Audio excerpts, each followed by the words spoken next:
মেয়েদের একটি Islamic boarding স্কুলের ঘটনা, যেখানে অনেক ছাত্রীরা থেকে পড়াশোনা করত। এমনই একদিন সকলে মিলে প্রার্থনা করার জন্য মসজিদে যাচ্ছিল।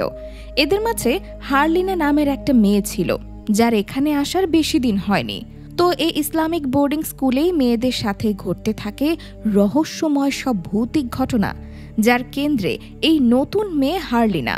এসব আসলেই কি রহস্যময় ভৌতিক ঘটনা নাকি অন্য কিছু, তা জানতে দেখতে হবে টুইস্টে ভরপুর এই মুভির গল্পটি। তো যার কথা বলছিলাম, হারলিনা, তার বড়জোর 1 মাস হবে এখানে সে ভর্তি হয়েছে। তো ক্লাসে ম্যাডাম তাদের সবাইকে কোরআন বের করতে বলে তেলাওয়াত করার জন্য, কিন্তু হারলিনা তার কোরআন রুমে রেখে এসেছিল, তাই সে কোরআন আনার জন্য রুমে যায়। কিন্তু রুমে গিয়ে সে কিভাবে যেন ঘুমিয়ে পড়ে। এদিকে সে আসছে না দেখে ক্লাসের অন্য মেয়েরাও তার জন্য চিন্তিত হতে থাকে, কেন আসছে না এই ভেবে, যার জন্য তাদের পড়াশোনায় বিঘ্ন ঘটে। যার ফলে পরের দিন তাদেরকে শাস্তি স্বরূপ সবকিছু পরিষ্কার করার কাজ দেওয়া হয়, সাথে হারলিনাকেও দেওয়া হয়। কিন্তু এখানে অন্য মেয়েরা এই শাস্তির জন্য হারলিনাকে দোষী করতে থাকে।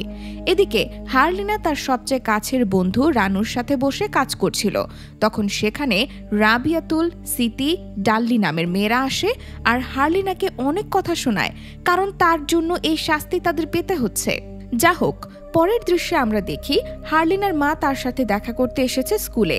আসলে তার মেয়ের খোঁজ খবর নিতে যে কেমন যাচ্ছে সবকিছু। হারলিনা তার মাকে বলে তার এই জায়গা ভালো লাগছে না, কেউ তাকে পছন্দ করে না, একমাত্র রানু ছাড়া।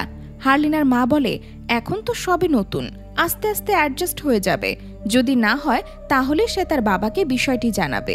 অন্যদিকে আমরা দেখি রাবিয়াতুলের বাবাও রাবিয়াতুলের সাথে দেখা করতে এসেছে, কিন্তু তার বাবা তাকে খুব বকাঝোকা করছে, কারণ সে এখানে বাজে আচরণ করেছে, হয়তো টিচারের থেকে জানতে পেরেছে। যা হোক, পরের দিন বোর্ডিং স্কুল থেকে রানু রেডি হয়ে মসজিদে পড়ার জন্য যাচ্ছিল। এদিকে হারলিনা তখন তার হিজাব ইস্ত্রি করছিল, আর সেখানে সে সময় রাবিয়াতুল আর ডাল্লি তাদের 2 জন বন্ধু সহ আসে। তারা এসে হারলিনাকে জিজ্ঞেস করে সে কি রাবিয়াতুলের বাবা মাকে কমপ্লেন করেছে কিনা। রাবিয়াতুল ভাবে হারলিনা নালিশ করেছে বলেই তার বাবা মা জানতে পেরেছে আর বকাঝকা করেছে, কিন্তু হারলিনা বলে সে কাউকে কিছুই বলেনি। কিন্তু তারা বিশ্বাস করে না আর হারলিনার উপর টর্চার করতে শুরু করে। এভাবে করতে করতে হারলিনার হাত ইস্ত্রিতে ঝলসে যায়। সে সেখান থেকে পালাতে শুরু করে, কিন্তু রাবিয়াতুল আর ডাল্লি ওর পিছু তাড়া করে। ওরা তাকে ধরে ফেলে আর ওর হাত ডিটারজেন্ট মেশানো পানিতে চুবিয়ে দেয়। এতে হারলিনার আরও যন্ত্রণা বাড়ে। এরপর আবার ঠান্ডা পানি ঢালে। হারলিনা এখান থেকেও পালাতে চেষ্টা করে। এক পর্যায়ে সে পালাতে পালাতে রাস্তায় চলে আসে আর একটা গাড়ি হুট করে সামনে চলে আসে, যাতে হারলিনার অ্যাক্সিডেন্ট হয়। এর পরের দৃশ্যে আমরা হারলিনাকে একটি হাসপাতালে দেখি। তার মা বাবা এসেছে। তার বাবা মেয়ের ঝলসে যাওয়া হাত দেখে বুঝতে পারে তার সাথে উল্টোপাল্টা কিছু হয়েছে। সে এবার বোর্ডিং স্কুলে এসে টিচার কর্মচারীদের সাথে বাজে আচরণ করতে শুরু করে, তারা কেন বাচ্চাদের খেয়াল রাখে না, আরও অনেক কিছু। এদিকে আমরা রাবিয়াতুলকে দেখি যে রানুর সাথে কথা বলে হাসপাতালে হারলিনাকে দেখতে যাবার ব্যাপারে আলাপ করে, কারণ তার মনে হয়তো কোথাও অপরাধ বোধ কাজ করছিল। এরপর যখন হাসপাতালে হারলিনাকে দেখা যায়, তখন তার হার্টবিট বন্ধ হয়ে গেছে, মানে সে মারা গেছে। যদিও সেটা বলা হয় না মুভিতে আসলেই সে মারা গেছে কিনা। এরপর 1 সপ্তাহ পর সব মেয়েরা কাপড় শুকাতে দিচ্ছিল, তখনই আচমকা রানুর সামনে হারলিনা হাজির হয়। এ যেন এক ভুতুড়ে কাহিনী। কিন্তু আমরা দেখছিলাম হারলিনার হার্টবিট বন্ধ হয়ে গিয়েছিল, মানে সে মারা গিয়েছিল। আবার হতেও পারে সে বেঁচে গেছে। তো রানু ওকে দেখে আনন্দে জড়িয়ে ধরে, কারণ সে ভেবেছে হারলিনা সুস্থ হয়ে ফিরে এসেছে। অন্যদিকে টিচার্স রুমে হারলিনাকে নিয়ে আলাপ হচ্ছিল, কারণ হারলিনা আবার ফিরে এসেছে। এখানে একজন বলে সেদিন কি হয়েছিল তাকে একবার জিজ্ঞেস করা যায়। অন্য টিচাররা বলে হয়তো স্কুলের অন্য মেয়েদের কেউ তাকে বুলিং করেছিল, তাই এমন ঘটনা ঘটেছে। তাকে জিজ্ঞেস করলে আসল কথা জানতে পারা যাবে। কিন্তু প্রিন্সিপাল আর হেড এটা নিয়ে কথা বাড়াতে নিষেধ করেন, কারণ এতে স্কুলের বদনাম ছড়াবে। এরপর মসজিদে সব মেয়েরা একসাথে বসে প্রার্থনা করছিল। সেখানে হারলিনাও ছিল। হারলিনা বারবার প্রিন্সিপালের দিকে কেমন করে যেন তাকাচ্ছিল। এটা দেখে প্রিন্সিপাল একসময় বিষয়টা ইগনোর করে দেয়, আর তখনই হারলিনা বাতাসের বেগে তার কানের কাছে কিছু বলে, আবার হাওয়া হয়ে যায়। পরের দৃশ্যে দেখা যায় রাবিয়াতুল, সিতি, ডাল্লি এক জায়গায় বসে আড্ডা দিচ্ছিল, আর তার বিপরীতে হার্লিনা বসে আছে এবং তাদের দিকে অদ্ভুত দৃষ্টিতে দেখছিল। এদিকে অ্যাক্সিডেন্টের পর হার্লিনা কেমন যেন অদ্ভুত ভয়ঙ্কর আচরণ করতে শুরু করেছে, যেটা সবাই নোটিস করছে। এমন সময় রানু আসে। রাবিয়াতুল তাকে ডাকলেও সে হার্লিনার পাশে গিয়ে বসে। রানু জিজ্ঞেস করে সেদিন রাতে আসলে কি হয়েছিল, কিন্তু হার্লিনা তার কথার কোনো জবাব দেয় না, বরং এক দৃষ্টিতে একদিকে তাকিয়ে থাকে। যা হোক, এরপর রাতে সিতি আর রাবিয়াতুল একসাথে বাথরুমে যায়। দুজনে আলাদা আলাদা বাথরুমে যায়। আসলে তারা হার্লিনাকে নিয়ে বেশ ভয়ে ছিল বলা যায়। আর তখন রাবিয়াতুল বাথরুমে অদ্ভুত আওয়াজ শুনতে পায়, যা শুনে সে কিছুটা ভয় পেয়ে যায় আর দ্রুত সিতির কাছে চলে আসে। কিন্তু সিতি ততক্ষণে বদলে গেছে, যেন সে আর তার মাঝে নেই। সিতি হঠাৎ রাবিয়াতুলের উপর আক্রমণ করে বসে। রাবিয়াতুল কোনো মতে পালিয়ে সেখানের ওস্তাদ ঘানির দরজায় ধাক্কা দিতে থাকে, কিন্তু সিতি ততক্ষণে সেখানেও চলে আসে আর রাবিয়াতুলের উপর আক্রমণ করে। সে অদ্ভুত কণ্ঠে বলতে থাকে যে পাপ তুই করেছিস, তার জন্য তোকে কঠিন শাস্তি পেতে হবে। এর মধ্যে ওস্তাদ ঘানি বেরিয়ে আসে আর সিতিকে একরকম জিনে ধরা অবস্থায় দেখতে পেয়ে সূরা পড়া শুরু করে। এরপর ঘানি তাকে জিজ্ঞেস করে সে কে। তখন সিতির মাঝে থাকা সেই আত্মা উত্তর দেয় যে সে এক ভয়ানক আত্মা, সে কাউকে ছাড়বে না, তাদের কারো সাধ্য নেই তাকে বিদায় করার। ওস্তাদ ঘানিও ভয় পেয়ে যায় এটা শুনে। সে আত্মাটির ওপর পড়া পানি ছিটিয়ে দেয়। এতে সেই আত্মা তখনকার মতো সিতির শরীর থেকে বের হয়ে যায়, কিন্তু সে আবার ফিরে আসবে বলে যায়। রাতে এই ঘটনার পর রাবিয়াতুল অনেক ভয় পেয়ে যায়। ক্ষণে ক্ষণে তার শুধু এসব কথা মনে পড়তে শুরু করে। সে সিতির মধ্যে কেন জানি হার্লিনাকে দেখতে পাচ্ছিল। এসব কথা সে ডাল্লিকে বলে। ডাল্লি বলে ওস্তাদ ঘানি আত্মাকে সিতির ওপর থেকে সরিয়ে দিয়েছে, আর চিন্তা নেই। কিন্তু রাবিয়াতুল যেন কিছুতেই শান্ত হতে পারছিল না। পরের দিন সকালে রানু, সিতি আর ডাল্লিকে একসাথে দেখা যায়। তখন তাদের টিচার ইন্দ্রি এসে সিতির অবস্থা জিজ্ঞেস করে। তারা বলে সিতি এখন ভালো আছে। এরপর সে রাবিয়াতুলের কথা জিজ্ঞেস করে। ডাল্লি বলে সে তার রুমে আছে। তারপর 4 জন মিলে তার রুমে যায়, কিন্তু রাবিয়াতুল তখনও সিতিকে দেখে হার্লিনা মনে করে ভয় পাচ্ছিল। তখন তার টিচার কাছে এসে তাকে সান্ত্বনা দেয় আর বলে তারা একসাথে দোয়া করবে আজ। এরপর সন্ধ্যার দিকে রানু মসজিদে বসে কোরআন পড়ছিল। তখন হুট করে তার সামনে হার্লিনা আসে। রানু যা পড়ছিল তাই রিপিট করে, কিন্তু তার কণ্ঠ যেন কেমন অদ্ভুত হয়ে গেছে, যা শুনে রানু ঘাবড়ে যায়। পরে রাতে হার্লিনা রুমে ঘুমাচ্ছিল আর বাকি মেয়েরা মসজিদে পড়ার জন্য যায়। আর তখন রানুকে জিজ্ঞেস করা হয় হার্লিনার ব্যাপারে। রানু বলে সে রুমে ঘুমাচ্ছে, কিন্তু সবাই এসে দেখে হার্লিনা মসজিদে সবার সাথে বসে আছে। মানে একটা মানুষকে তারা 2 জায়গায় দেখছে, যা দেখে সকলের লোম শিউরে ওঠে ভয়ে। পরের দিন রানু আর সিতি একসাথে বসে হার্লিনার ব্যাপারে কথা বলছিল, কারণ এখন পুরো স্কুল হার্লিনার ভয়ে চুপচাপ, যে এক রহস্য সকলের মাঝে ভয় নাড়া দিয়ে যাচ্ছে। এরপর দেখা যায় হার্লিনা তার রুমে বসে অদ্ভুতভাবে মাথা দোলাচ্ছিল। তার এরকম আজব আচরণ রানু দেখে ফেলে আর তাকে জিজ্ঞেস করে সে এটা কি করছে, কিন্তু উত্তর না দিয়ে হার্লিনা বলে তুমি দরজায় দাঁড়িয়ে আমাকেই বা এভাবে কেন দেখছিলে, যা শুনে রানু প্রচন্ড ভয় পেয়ে থমকে যায়। সে যে হার্লিনাকে দেখছিল সেটা তো তার জানার কথা না। রানুর বুক শুকিয়ে যায়। তারপর রাতে রাবিয়াতুল নামাজ পড়বে, কিন্তু তার একা যেতে ভয় করছিল বলে সে রানুকে সাথে নিয়ে যায়। তো রাবিয়াতুল নামাজ পড়ার সময় রানু দাঁড়িয়েছিল। এমন সময় সে হার্লিনাকে দেখতে পায় কোথাও যেতে। রানু কৌতূহলবশত তার পিছু পিছু যেতে থাকে। এদিকে রাবিয়াতুল একা হয়ে যায় আর হঠাৎ তার ওখানকার লাইট একা একা জ্বলতে নিভতে শুরু করে। অন্যদিকে রানু তো হার্লিনাকে ফলো করতে গিয়ে অনেক দূর চলে যায়। রাবিয়াতুল ভয় পেলেও নামাজ পড়া ছাড়েনি, কিন্তু হঠাৎ একটা বিশ্রী আত্মা তাকে আক্রমণ করে ওভাবেই, আর তখন সে চিৎকার দেয়। তাকে আত্মাটি নৃশংসভাবে জখম করে আর মারে। তার গগন বিদারী চিৎকার শুনে রানু ছুটে আসে, কিন্তু এসে দেখে রাবিয়াতুল মারা গেছে, আর খুব বিশ্রীভাবেই মারা হয়েছে তাকে। তার সারা শরীর কেমন যেন কালো হয়ে গেছে, যেটা একদম স্বাভাবিক না। পরের দিন রাবিয়াতুলের জানাজা পড়ানো হচ্ছিল, যেখানে সবাই দোয়া করছিল, কিন্তু হার্লিনা হাসছিল।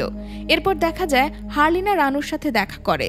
তখন রানু জিজ্ঞেস করে সে গতরাতে কোথায় ছিল। হার্লিনা বলে সে রুমেই ছিল। তারপর হুট করেই হার্লিনা রানুকে জড়িয়ে ধরে আর চলে যায়। কিছুক্ষণ পর সিতি এসে রানুকে তার রুমমেট হতে বলে। রানুও রাজি হয়। রাবিয়াতুলের মৃত্যুতে আসলে সিতি অনেক ভেঙে পড়েছিল। আসলে যতটা না ভেঙে পড়েছিল তার থেকেও বেশি ভয় ছিল সে। অন্যদিকে আমরা টিচার্স রুমে সবাইকে আলাপ করতে দেখি, যেখানে ঘানি বলে ওঠে রাবিয়াতুলের বাড়িতে এ ব্যাপারে জানানো উচিত, কারণ তার মৃত্যু স্বাভাবিক ছিল না। কিন্তু প্রিন্সিপাল এ কাজ করতে নিষেধ করে, কারণ এতে তার স্কুলের বদনাম ছড়াবে। তাই বিষয়টি ধামাচাপা দেওয়ার চেষ্টা চালানো হয়। রাতে সিতি আর রানু ডাল্লির কাছে আসে। ডাল্লি তখন অনেক কান্না করছিল, কারণ রাবিয়াতুল তার খুব কাছের বন্ধু ছিল। রাতে সবাই ঘুমিয়ে পড়ার পর হার্লিনা একা একা বের হয়ে যায়। এদিকে রানু এটা দেখে ফেলে, তাই সে তার পিছু নেয়। এদিকে অর্ধেক রাতে সিতি আর ডাল্লি দেখে রানু তার বিছানায় নেই, তাই তারাও রানুকে খুঁজতে বের হয়। দুইজন দুই দিকে গিয়ে খুঁজতে থাকে। এমন সময় ডাল্লি হার্লিনার গলা শুনতে পায়। সে তাকে সালাম জানায়। সেটা খেয়াল করতে গিয়ে সে দেখতে পায় হার্লিনা বিভৎস রূপ নিয়ে সামনে হাজির হয়েছে। তখন সেখানেও রানু চলে আসে, আর সাথে সাথে হার্লিনার সেই রূপ সহ সে গায়েব হয়ে যায়। রানু এবার ডাল্লির কাছে সিতির খবর জানতে চায়। ডাল্লি বলে সে তাকেই খুঁজছিল। রানু বুঝতে পারে এখানে কিছু একটা গড়বড় হয়েছে, তাই সে ডাল্লিকে বলে ওস্তাদ ঘানিকে ডেকে আনতে, আর সে নিজে সিতিকে খুঁজতে থাকে। সিতি এদিকে যেখানে ছিল সেখানেও হার্লিনার সেই বিভৎস রূপ নিয়ে আক্রমণ করে, যা দেখে সিতি ভয় পেয়ে দৌড়ে পালাতে চেষ্টা করে। একসময় সে সেখানে চলে আসে যেখানে সবাই মিলে নামাজ পড়ে। এখানে সে অনেককে নামাজ পড়তে দেখে কিছুটা রিল্যাক্স হয়, কিন্তু আসলে ওখানে কেউ ছিল না। এসব কিছু হার্লিনা তাকে দেখাচ্ছিল। অ্যাক্সিডেন্টের পর থেকে হার্লিনা অনেক সুপার ন্যাচারাল পাওয়ার পেয়েছে, যা দেখা যায়। এমন সময় একটা কাপড় সিতির দিকে উড়ে আসছিল, আর তখনই সেখানে রানু চলে আসে, আর এতক্ষণ সিতি যা দেখছিল সব গায়েব হয়ে যায়। অন্যদিকে ডাল্লি ডাকতে যায় ঘানিকে। সে তার দরজায় নক করতে থাকে। 2-3 নক করার পর দরজা একাই খুলে যায়। ঘানিকে বিছানায় শুয়ে থাকতে দেখা যায়। ডাল্লি তাকে ডাকতে যায়, তখন পেছনে হার্লিনা চলে আসে। পেছন ফিরে ডাল্লি কাউকে দেখতে পায় না। তখন সামনে ফিরে দেখে বিছানায় কেউ নেই। তার মানে এতক্ষণ সবকিছু চোখের ভুল ছিল। এবার সে এখান থেকে পালাতে চেষ্টা করে, কিন্তু দরজা একাই বন্ধ হয়ে যায়। ডাল্লি দরজা ধাক্কাতে থাকে। এবার সে আওয়াজ টিচার ইন্দ্রিয় শুনতে পায়। সে বের হয়ে প্রিন্সিপালকে ডাকতে যায়। দুইজন মিলে ডাল্লিকে খুঁজতে শুরু করে, কিন্তু কোথাও তাকে পায় না। অবশেষে তাকে পায় মসজিদের ভিতর, কিন্তু মৃত, যেভাবে রাবিয়াতুলের মৃত্যু হয়েছিল। এরপর সব স্টুডেন্টদের মসজিদে ডাকা হয় রাতে থাকার জন্য, এতে সবাই সেফ থাকতে পারবে। অন্যদিকে টিচাররা হার্লিনার মাকে ফোন করে জানায় হার্লিনা এখন কি করছে এতদিন। এদিকে রাতে যখন সবাই শুয়েছিল তখন হার্লিনা রানুর পাশে এসে শোয়, আবার কিছুক্ষণ পর হঠাৎ গায়েব হয়ে যায়। এমন সময় সিতি বাথরুমে যাবার জন্য রানুকে তার সাথে যেতে বলে, কারণ তার 2 বান্ধবীর মৃত্যু হয়েছে, একা যাওয়াটা ঠিক হবে না। তো রানু তার সাথে যায়। রানুকে বাইরে দাঁড় করিয়ে সে বাথরুমে যায়। সেখানে সিতি অদ্ভুত আওয়াজ শুনতে পায়। এরপর বাথরুম থেকে বের হয়ে সিতি রানুকে কিছু না বলেই হেঁটে যেতে থাকে। রানুও তাকে ফলো করতে করতে যায়, আর একসময় সে সামনে আরেকটি সিতিকে পায়, কিন্তু সেটা সিতি ছিল না। সিতি ছিল রানুর পিছনে, আর সামনে যে ছিল সে হার্লিনা। বিষয়টি দেখে তারা প্রচন্ড ভয় পায় আর দ্রুত পালাতে চেষ্টা করে, কিন্তু হার্লিনা সিতির পা ধরে টেনে নিয়ে যায়। তখনই টিচাররা এসে তাকে উদ্ধার করে। ঘানি হার্লিনাকে ধরে জিজ্ঞেস করে সে আসলে কে, কি চায়। সে জানায় সে হার্লিনা না, সে একটা জিন, তাকে ডাকা হয়েছে পাপীদের শাস্তি দিতে। এরপর ঘানি তার উপর সূরা পড়া শুরু করে, কিন্তু কিছুতেই লাভ হয় না, এজন্য শক্তিশালী এক জিন। এদিকে হার্লিনার মা এখানে চলে আসে তার মেয়ের সাথে দেখা করতে, তাকে শান্ত করতে, কিন্তু হার্লিনা এখানে তার মাকেই মেরে ফেলে। কিন্তু হার্লিনা তার মাকে কেন মারলো, এই প্রশ্নের উত্তর একটা ফ্ল্যাশব্যাকে দেখানো হয়, যাতে মুভির রহস্য উন্মোচন হতে শুরু করে। হার্লিনা যে গাড়িতে অ্যাক্সিডেন্ট হয়েছিল সেটা আসলে তার মায়ের গাড়ি ছিল, কিন্তু হার্লিনার মা সেদিন কাঠের গুঁড়ির সাথেও গাড়িতে ধাক্কা খান, তাই ভাবেন যে হয়তো কাঠের সাথেই লেগেছে, কিন্তু প্রকৃতপক্ষে হার্লিনার মৃত্যুর কারণ ছিল তার মা, তাই সে তার মাকেও খুন করে। কিন্তু হার্লিনা যদি মারা যায় তাহলে তার মা সেটা বলছে না কেন? এটা অন্য এক ফ্ল্যাশব্যাকে দেখানো হয়, যেখানে জানা যায় হার্লিনা মারা গিয়েছিল, তার হার্টবিট বন্ধ, কিন্তু তার বাবা এ কথা মাকে জানায়নি, কারণ তার মা কষ্ট পাবে বলে। মেয়ে মারা যাবার শোকে তার বাবা এক কালো জাদুকর কবিরাজের কাছে যায় আর বলে সে তার মেয়েকে ফেরত চায়।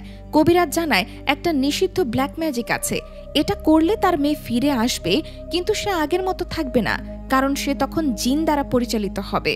হার্লিনার বাবা তাতেই রাজি হয়। এরপর হার্লিনার মৃত শরীর নিয়ে এসে একটা রিচুয়াল করা হয়, যেখানে তার বাবা তার মাথায় একটা পেরেক গুজে দেয়, যার মাধ্যমে জিন তার শরীরে আসে। এখন সে শক্তিশালী হয়ে আবার ফিরে যায় বোর্ডিংয়ে। এরপর এক এক করে রাবিয়াতুল, ডাল্লি আর তার মাকেও মেরে ফেলে, কারণ এরাই তার মৃত্যুর পেছনে দায়ী ছিল। এতক্ষণে হয়তো বুঝতে পেরেছেন কি কাহিনীর জন্য এত কিছু হচ্ছিল, কিন্তু এভাবে তো আর চলতে দেয়া যায় না। তাই একজন বড় নামকরা আলেম হুজুরকে নিয়ে আসা হয়। হুজুর এসে হালিনার উপর সূরা পড়া শুরু করে। এবার সে একটু কাবু হয়। এমন সময় হালিনার বাবা তার মাথা থেকে পেরেক খুলে দেয়, আর এতেই সেই জিন মুক্তি পেয়ে যায়। আর হালিনার বাবা অনেক কান্না শুরু করে, কারণ সে নিজের ভুলের কারণে স্ত্রী কন্যা দুজনকেই হারিয়েছে। এরপর সিন কয়েকদিন পরে চলে যায়, যেখানে আমরা হালিনার বাবাকে দুজনের কবরে আসতে দেখি, আর রানুও আসে সেখানে, আর তার সাথেই মুভি শেষ হয়।